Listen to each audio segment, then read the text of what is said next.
Si tu as un projet en tête et que tu ne sais pas du tout par où commencer, ni même quand est-ce que tu vas bien pouvoir trouver le temps de l'aboutir, et que je te disais que le secret réside dans la planification, t'en penserais quoi? Parce que le problème, si tu planifies pas ton projet, ça restera un projet, un rêve, voilà, quelque chose comme ça. Alors, tu vas finir à un moment donné, tu vas démarrer, mais tu démarreras sans but. Ensuite, tu vas à un moment donné oublier l'objectif pour lequel tu t'es fixé. Tu vas brasser du vent.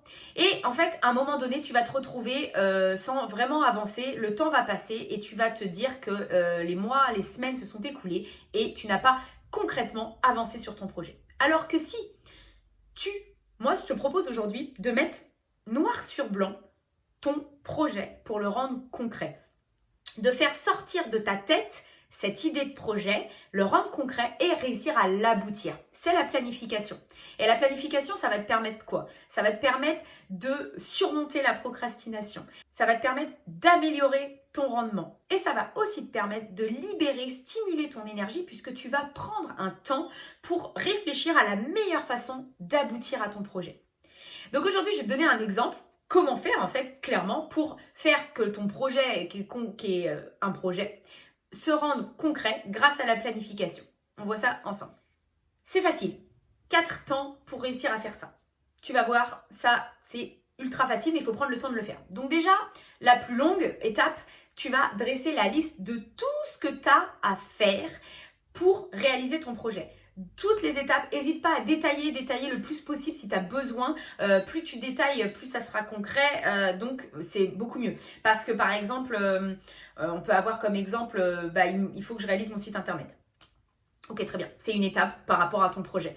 Mais réaliser ton site internet, ça demande plein d'autres sous-étapes. Donc, c'est pour ça que je t'invite à détailler, par exemple, faire le contenu. Il y aura telle vidéo à trouver, peut-être le branding. Enfin, il y a plein d'étapes différentes à ça. Donc, je t'invite vraiment à dresser toute la liste de ce que tu as à faire pour pouvoir aboutir ton projet. Donc, ça, c'est peut-être la partie la plus longue, mais vraiment, il faut prendre le temps de le faire.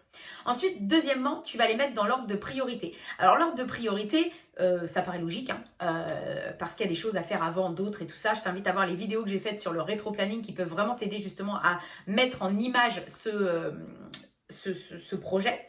Mais mettre en ordre de priorité, alors là, j'entends déjà des petites voix qui me disent « Oui, mais tout est important à faire. » Donc, si tu n'arrives pas à mettre de la priorité dans les tâches que tu dois faire, je t'invite à faire une chose, t'en prends 2 au hasard. Et parmi les 2, tu te demandes si tu n'avais qu'une seule chose à faire demain, qu'est-ce qu'il faudrait faire entre les 2? Et tu l'as choisi. Et après, tu fais avec une autre, tu fais avec une autre. Et comme ça, tu vas dresser un ordre de priorité dans les priorités. Ensuite, troisièmement, tu mets ça bien en évidence quelque part et tu as une liste ordonnée de choses à faire pour aboutir à ton projet. Et ça va te permettre, quatrième, de passer à l'action. Et moi, comment je t'invite à passer à l'action? Je t'invite à passer à l'action de manière ultra méthodique. Un pas à la fois. Un pas à la fois, pourquoi? Parce que tu vas prendre les étapes dans l'ordre que tu as déjà priorisé et tu vas les faire au fur et à mesure.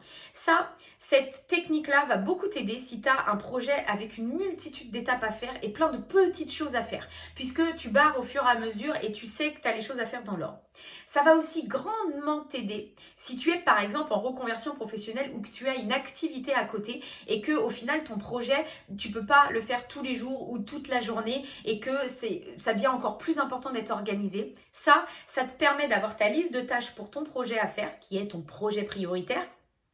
Et ensuite, tu vas, par rapport à ton planning de la journée, regarder quand tu as un créneau de libre. Tiens, demain, je sais que je suis libre de 14 à 16. Je vais faire la première tâche de cette liste qui est là, puisque c'est dans l'ordre des priorités. Et surtout, ne t'inquiète pas de la quantité de choses à faire. Tu as calé les choses, tu y vas un pas à la fois. La réflexion est faite, maintenant il faut agir. Et au fur et à mesure, tu prends des tâches. C'est comme si tu prenais, tiens, aujourd'hui, demain, j'ai de la place pour faire pas mal de choses, je suis assez libre. Je vais faire 1, 2, 3, les 3 premières. Je les bascule dans mon agenda. Voilà ce qui va te permettre d'être beaucoup plus efficace et de t'aider à planifier en fait tes journées, mais surtout planifier tes projets. Maintenant, je t'invite, si tu as besoin d'aller plus loin, de vraiment rentrer dans les détails, j'ai des vidéos sur le rétro-planning comme je te disais, mais j'ai aussi fait une formation, je vais la mettre dans la description quelque part, je ne sais pas où elle va tomber, mais je vais la mettre, une formation qui va te permettre en fait de partir de tes objectifs détaillé, détaillé, détaillé, détaillé pour avoir ton objectif prioritaire quotidien. Et ça va t'amener une énorme clarté, surtout si tu as des projets qui te tiennent à cœur. Donc, je t'invite à cliquer sur le lien si ça t'intéresse. Et puis sinon, tu peux aussi réserver un appel avec moi et on peut voir ensemble ce que l'on peut faire pour t'aider à t'organiser et être encore plus efficace. En attendant, je te souhaite une bonne journée, une bonne soirée et on se dit à la prochaine vidéo. Bye!